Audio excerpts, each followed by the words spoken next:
L for lion. Lion म्हणजे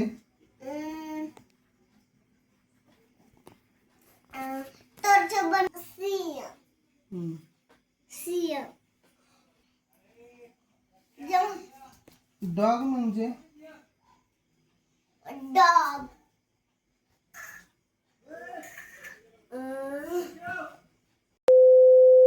हाय hello नमस्कार, welcome back to my new blog. तर मला आज बनवायचे आहे पावभाजी बनवायची आहे. त्यासाठी इथं मी सर्व साहित्य घेतले.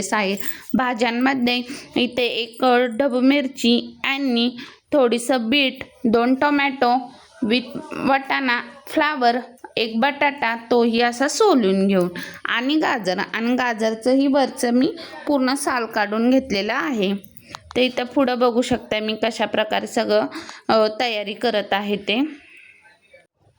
इथं माझं बटाटूचं पूर्ण साल काढून झालं होतं. त्यासाठी मी इथं ना मग असा कट करून घेतला आणि बटाटू कट करून एका ह्याच्यामध्ये पाण्यामध्ये वॉश करण्यासाठी टाकला. इथं बघू शकता मी कसे बटाट्याचे काप करते ते. बटाटा चिरून झाल्यानंतर ना घेतली शिमला मिरची चिरण्यासाठी. तर शिमला मिरची ही अशी छोट्या ह्याच्यामध्ये कट करून घेतली. त्याच्यानंतर घेतला फ्लावर साफ करून आणि त्याचे छोटे छोटे तुकडे करून. फ्लावर झाला की लगेच गाजरच्या वरचे सगळे साल काढून घेतले आणि असे मोठे मोठे तुकडे करून घेतले.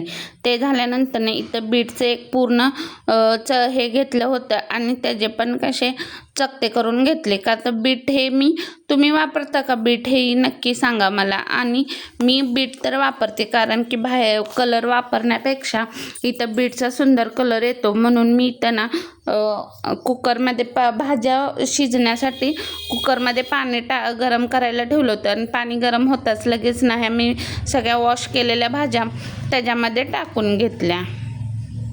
इथे भाज्या त्याच्यामध्ये कुकरमध्ये टाकून झाल्यानंतर ना त्याला झाकण लावून दिले आणि इथे झाकण लावून झाल्यानंतर ना घेतली बाकीची तयारी करण्यासाठी. मग इथे ना कांदा असा मोठ्या साईजमध्ये कट करून घेतला, का तर मला तो बारीक चॉप करायचा होता त्यामुळे.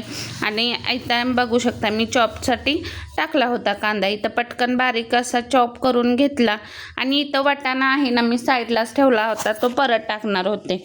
आणि इथं कांदाही चॉप करून झाला आणि 2-3 टोमॅटो घेतले होते, तेही चांगले त्याची प्युरी करून घेतली. आणि तोपर्यंत इथं भाज्या चांगल्या शिजल्या होत्या. मग भाज्या चांगल्या उकडून घेतल्यानंतर ना ते सगळं भाज्या एका साईडला केले आणि त्यातले पाणी एका साईडला केले, जेणेकरून ते पाणी मला परत यूज होईल असं. तर इथं मी कढईमध्ये ना तूप घेतलं होतं. तुम्ही तूप किंवा तेल काही ॲड करू शकता, पण मी इथं तूप घेतलं होतं. इथं तूप घेतलं आणि त्याच्यामध्ये मॅश केलेला कांदाही घेतला. आणि कांदा इथं चांगला चॉप झाल्यानंतर काय केलं, ते भाज्या ज्या हे करून घेतल्या होत्या ना उकडून बॉईल करून, तर त्या मी त्यांना मॅशरमध्येच टाकल्या होत्या, कारण ना त्यालाही चांगलं चॉप करायचं होतं. त्यामुळे इथं चांगलं एकदा विदाऊट पाण्याचं चॉप करून घेतलं आणि त्याच्यामध्ये थोडं ॲड करून पाणी, तेही चांगलं मॅश करून घेतल्या भाज्या पूर्णपणे. तोपर्यंत एकीकडे ना कांदाही चांगला भाजत होता.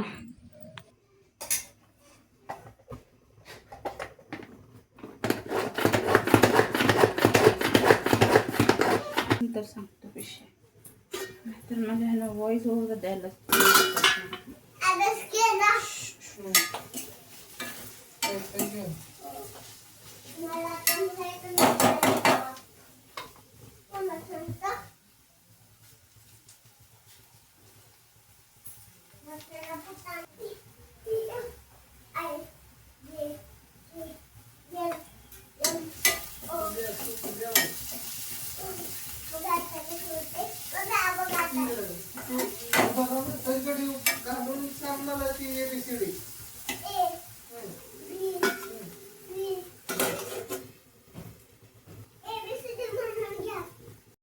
आणि नाही तर चांगला कांदा लालसर भाजल्यानंतर त्याच्यामध्ये इथं टोमॅटोची जी प्युरी केली होती ना ती आणि आलं लसूणची पेस्ट असं दोन्ही मिळून टाकून घेतले आणि त्याला चांगलं त्या इथं भाजण्यासाठी ठेवलं होतं. तेल सुटोस्तम तर चांगलं याला मी भाजून घेणार होते. आणि तोपर्यंत इकडं ना माझं पावभाजी करायचं चालू आहे. तोपर्यंत इकडं अनुजचा आणि अनुजचा अभ्यास घ्यायचा, बाबांचं त्यांच्या काम चालू होतं. तर इथं ना अनुज सांगत होता त्यांना की ते थोडा वेळ बाहेर गेले होते, तर तो सांगत होता की माझा अभ्यास झाला म्हणून. तर चला कंटिन्यू करा. इथं मसाला पूर्ण चांगला तेल सुटोपर्यंत भाजून झाला होता. त्याच्यानंतर त्याच्यामध्ये हळद, जिरा पावडर, धना पावडर हे सर्व टाकून घेतले आणि ना पावभाजी मसाला हे सर्व टाकून घेतले, चांगले हलवून घेतले. त्याच्यानंतर त्याच्यामध्ये घरचं तिखट टाकून घेतले आणि तो सर्व मसाला मी एकजीव करून घेतला.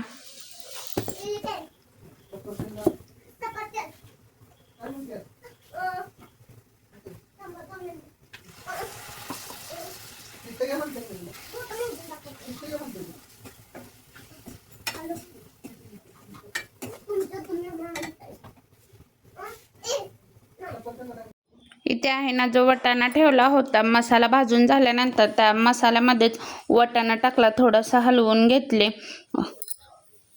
तुम्ही मला नक्की सांगा की तुम्ही वाटाणा ना भाज्या शिजताना टाकता की असंच टाकता? असा टाकल्यानंतर खूप छान लागतं.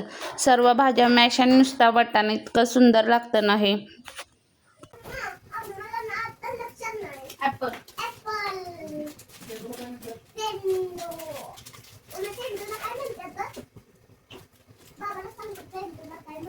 बाबा शिकायचे का तू? हा मग गरज कुणाला? बी फॉर हा हा मग बॉलला काय म्हणतात मराठीमध्ये? चेंडू. हा काय म्हणतात? काय म्हणतात? हा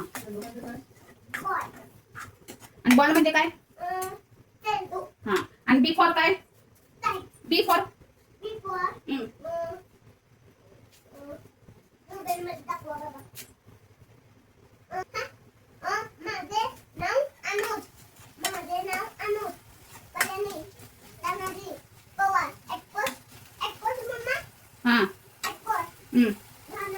मसाला वाटाणा हे सर्व चांगलं भाजून झाल्यानंतर ना एकजीव करून झाल्यानंतर इथं टाकलं होतं मी जो मॅश केलेला भाज्या होत्या ना, ते सगळे मी ह्याच्यामध्ये टाकून घेतल्या आणि इतकं सुंदर कलर वगैरे खूप छान आलेला. असा जास्त बाहेरचा कलर न वापरता त्याला बीट वगैरे टाकलं होतं ना, त्याचा इतकं सुंदर छान सुंदर कलर आला होता आणि टेस्टला तर एकदम बेस्टच झाले होते. आता इथं आहे ना मी त्याच्यामध्ये सर्व टाकून झाल्यानंतर इथं चांगलं शिजण्यासाठी ठेवलं होतं. तोपर्यंत इथं अनुजचा बघा कसा अभ्यास घेणं चालू आहे त्याच्या बाबांचं.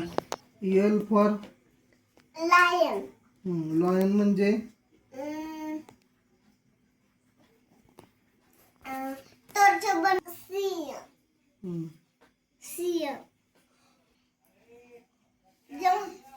डॉग म्हणजे डॉग.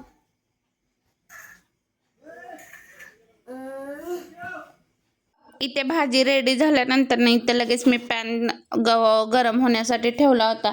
त्याच्यामध्ये चांगले पाव रोस्ट करून घ्यायचे होते. त्याच्या पाव रोस्ट करण्यासाठी मी इथं बटर टाकलं होतं आणि ते चांगले पाव रोस्ट करून घेत होते.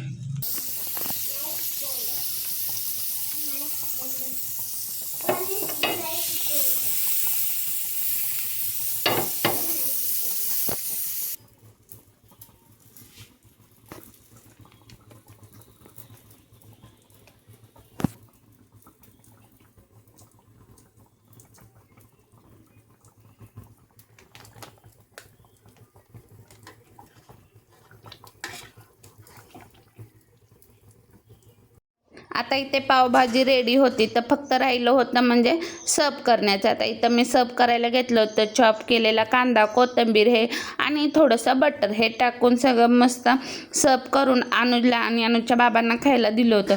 तर चला बघूया त्यांचा रिव्ह्यू. आणि आता तोपर्यंत आपल्या चॅनलला अजून तुम्हीही सबस्क्राईब केले नसेल तर लगेच सबस्क्राईब करून घ्या. आणि आजचा हा पावभाजीचा ब्लॉग तुम्हाला कसा वाटला हेही कमेंट करून नक्की सांगा. आणि माझी रेसिपी आवडली का हेही सांगा. चला आता त्यांचे बघूया रिव्ह्यू काय बोलतात ते दोघं. अनुज छान. हां बाबांना आवडली नाही वाटत?